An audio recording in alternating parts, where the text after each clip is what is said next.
Welcome back to Askewed Reviews, and today we are doing another new release, and it is for the 2023 horror thriller Talk to Me.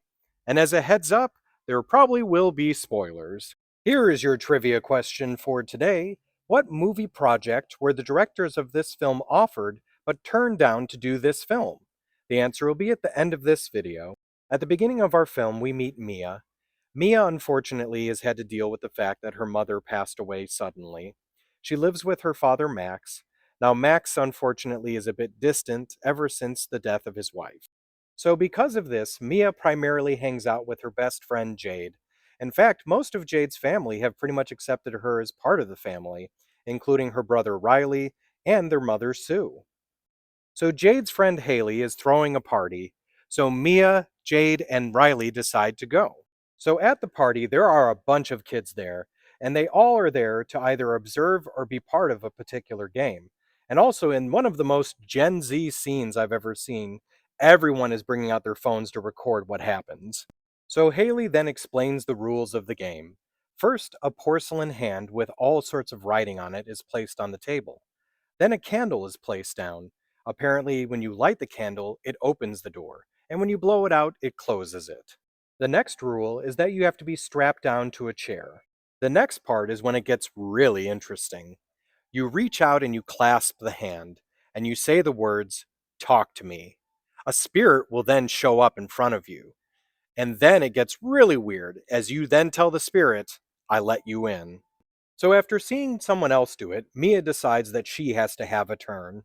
She says the words, sees the spirit, and lets them in. At this point in the game, a spirit will normally possess your body, and apparently it's quite a bit of a rush for the kids. Now, the other thing to keep in mind is there's one more rule. The spirit should be released from your body within 90 seconds. Otherwise, some bad stuff can start to happen. So, of course, Mia mistakenly goes over 90 seconds. At first, everything seems to be fine, so the kids decide to throw another party and play the game some more. And they keep switching and taking turns, and of course, smoking a little bit of marijuana here and there. So Riley keeps begging and pleading for a chance to get his turn. They finally allow him to do so, and that's when things get real bad. In fact, it's one of the more violent and gruesome scenes I've seen in a movie. So after all of that, the real question becomes, will the kids continue to play the game, or will they finally be able to realize that perhaps enough is enough? Danny and Michael Filippo are the directors for this film. In fact, it's their directorial debut.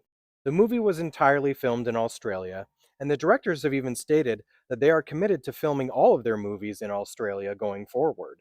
The movie first appeared in 2022 at the Adelaide Film Festival, where it got quite a bit of acclaim. It then moved on to the Sundance Film Festival, where it continued to pick up speed, and a lot of critics seemed to enjoy it. Miranda Otto, who is probably the most well-known actor or actress in this film, got another opportunity this year to act with Sophia Wilde in the film The Portable Door. In the scene where they do the second possession party, and there's a montage of the events of the night, that scene was actually shot in less than 1 hour. In case of any damage or being broken, there was actually 6 hands created for the film. Director Danny Filippo actually kept one. So when it comes to the film Talk to Me, I really enjoyed it. I felt it was very original and a very different horror story. So I'm going to give this one a 4 out of 5. Now, as for the trivia question from the beginning of the episode, what movie project were the directors of this film offered but turned down to do this film? So the Filippo brothers were actually offered the ability to direct a DC Extended Universe movie. They didn't state what movie it would have been, but just think about this. Those movies all made so much money. So you must have had so much faith in this movie to turn that down, especially because this was before James Gunn had announced that he was going to be changing everything.